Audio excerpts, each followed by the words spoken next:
Welcome to That's Good Sports. I am Brandon. Thursday night football was exactly what we thought it would be, Perna. The Chiefs, well, they are who we thought they were, if I can borrow some words from a greater man than I, and even though Texans running back David Johnson finished with 77 rushing yards, 32 receiving yards, and a touchdown, it was clear Houston really missed D-Hop in the passing game. Sherlock Mahomes is still the lead detective, and Watson is just his lovable sidekick as KC routed Houston 34-20 in a game that was far less close than that score suggests. Today, I will give you my big takeaways from the first game of the NFL season, provide insight like you have never seen before, and present my X factors for the Broncos-Titans upcoming game. Again, the Broncos full prediction episodes will be on my second YouTube channel, That's Good Broncos, so subscribe there if you want those. Every Saturday morning, I will be dropping those there. Let's talk Chiefs-Texans. Let's get sports.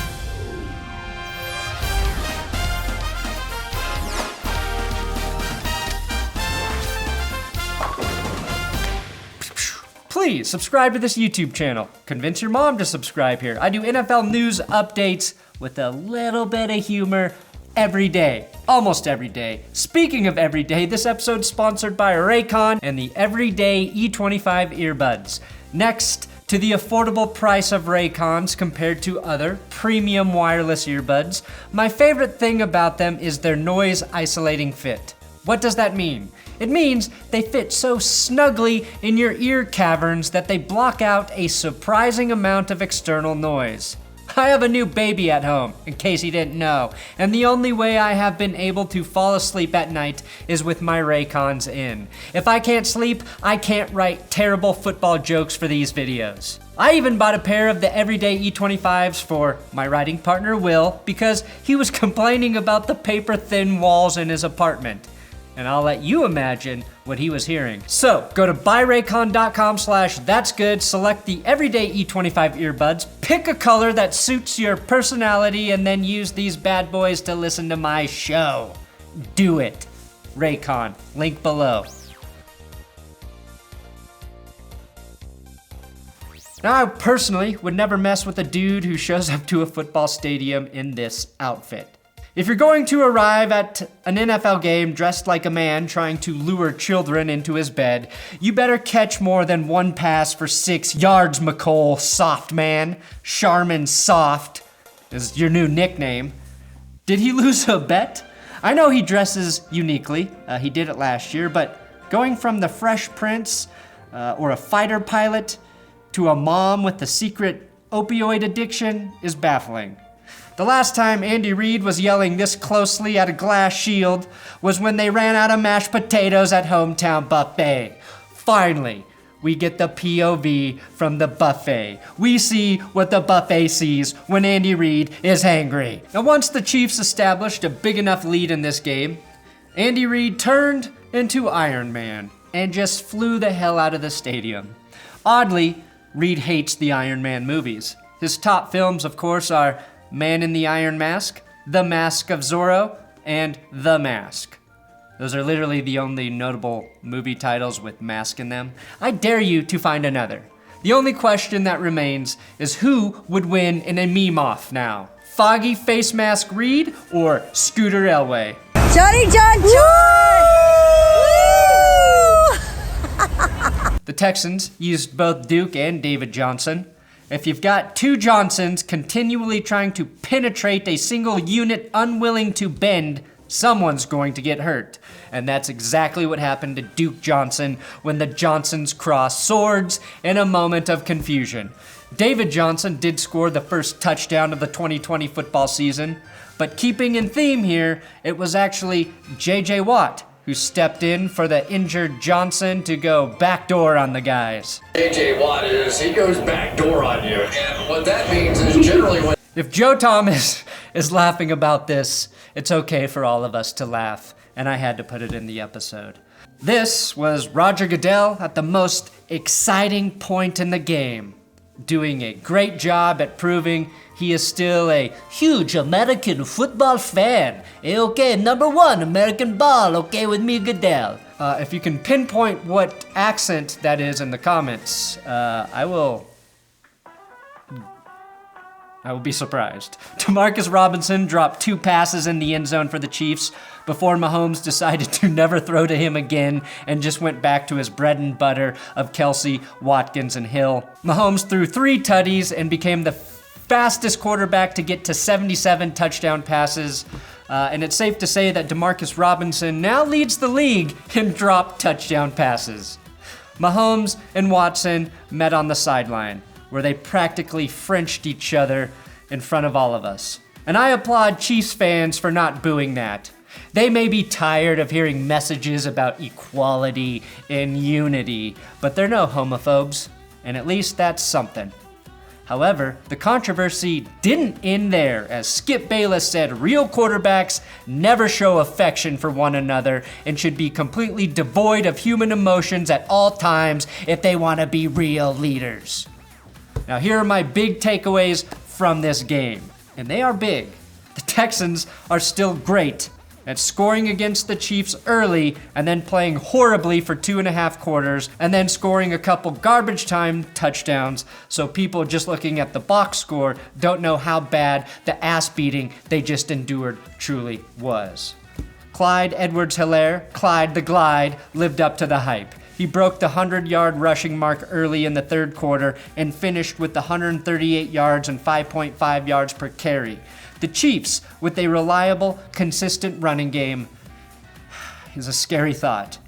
But it will probably keep Mahomes from throwing 50 touchdowns this season, so a silver lining.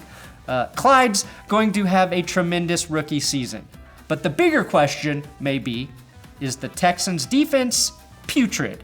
Will and I predicted they would be bad in our Patreon prediction episode, and they just might be even worse than we thought. Since Mahomes took over as the starter, the 25 carries that Clyde received and the 138 rushing yards were the most by any KC running back. It's the most rookie rushing yards for a KC back on his debut since Kareem Hunt. So not that impressive because that was just a couple years ago, and Hunt had 10 more yards on 6 less carries against a much better Patriots team in 2017. Plus, Hunt scored 2 receiving touchdowns in addition to a rushing touchdown. From Priest Holmes to Larry the Cable Guy Johnson to Jamal Charles to Hunt to Helaire, the Chiefs have a fucking knack for finding talented backs. The Chiefs used the run game to eat clock and wear down the Texans in the first half, something we're not really used to seeing from that KC offense. Andy Reid probably used the extra time he had not planning for preseason games to design great goal line plays like this. Reid split out his fullback and a blocking tight end wide so they could block the way for Sammy Watkins after a quick, effortless throw my daughter will be able to make by age 3 goes in for the touchdown. Reid's doing exactly what Bill Belichick did for Tom Brady, making the game incredibly easy for Patrick Mahomes, which is unfair. It's like giving a drunk a lifetime free pass for Uber and Lyft. Now, no matter how many sacks he avoids, Deshaun Watson will struggle to get wins against good competition because he has next to no help. The second best player on the Texans roster might actually be David Johnson. He was more impactful in this game than J.J. Watt was, that's for sure. The Texans' offensive line is still bad, which sucks for Watson, and his defense dropped an interception, and also had an interception negated by an unnecessary penalty. Jacob Martin was the only Texan to notch a sack on their way to giving up 34 points. Now, Deshaun Watson has earned the nickname The Magician, but he's got the kind of magician assistants that might get him killed when they forget how to put him back together again after cutting him in half. Chris Jones finished the game with 1.5 sacks, 4 total sacks for KC, while the Texans' defensive line looked like it desperately missed DJ Reader, proving literacy is very important, as is paying your really good players.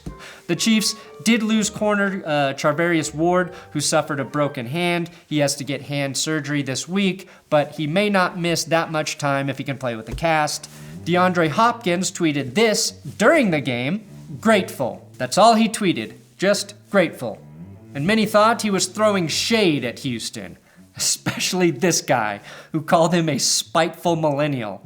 A spiteful millennial. Can't a guy just be grateful while the team that traded him gets humiliated on national TV for completely other reasons anymore?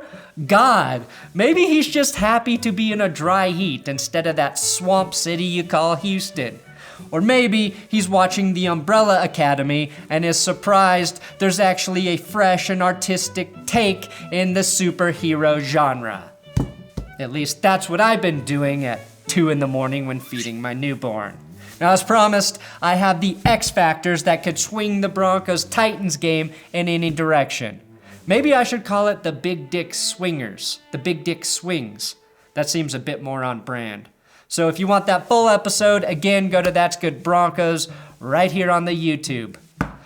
Now it's time for the X factors, things that could swing this game based solely on my imagination. I mentioned A.J. Brown, but I also think tight end Jonnu Smith could be a mismatch for the Broncos. Ryan Tannehill started targeting Smith much more frequently once he took over, and Smith had his best season statistically and really improved his overall game in 2019. The Titans also have something the Broncos haven't had in years: a great offensive line. If there's any indicator of that disparity, it's that former Broncos Ty Sambrailo and Aaron Brewer are backups on that unit. The only line in Tennessee I'm more envious of is Mike Vrabel's jawline. The Titans recently released Trevor Siemian Toast Crunch and then added him back to their practice squad. Could have been an X factor for them, but Siemian will not travel to Denver as part of the practice squad. Stupid move right before they play the Broncos. Siemian could show you all of the secrets of the stadium, like where he hid Paxton Lynch's brain. Vic Fangio will start his second season as head coach, but this is the first time he will start a season as a head coach without having kidney stones. Laser focus from Fangio equals a perfectly called game from the sideline. And my last Broncos X factor is a healthy butt. Besides cheeks, Jake will be splitting coverages, acting as a safety net for Drew Lock when shit gets hairy down there. I think butt will be explosive week 1. So my final prediction: it would be really hard for me to pick against the Broncos in a home opener on Monday Night Football on a YouTube channel called That's Good Broncos in one of their most anticipated games in recent memory, so I'm not gonna do it. Broncos win this bad boy 33-27. Great game, Titans, but you fucking lost. Thanks for watching the season premiere recap of the Chiefs-Texans game. Again, you gotta subscribe here. I'm on Twitter, Instagram. If you want to follow me for more stupid football takes, and as stupid as my takes are, they're still not as bad as Skip's. Just skip watching Skip. That's what we say.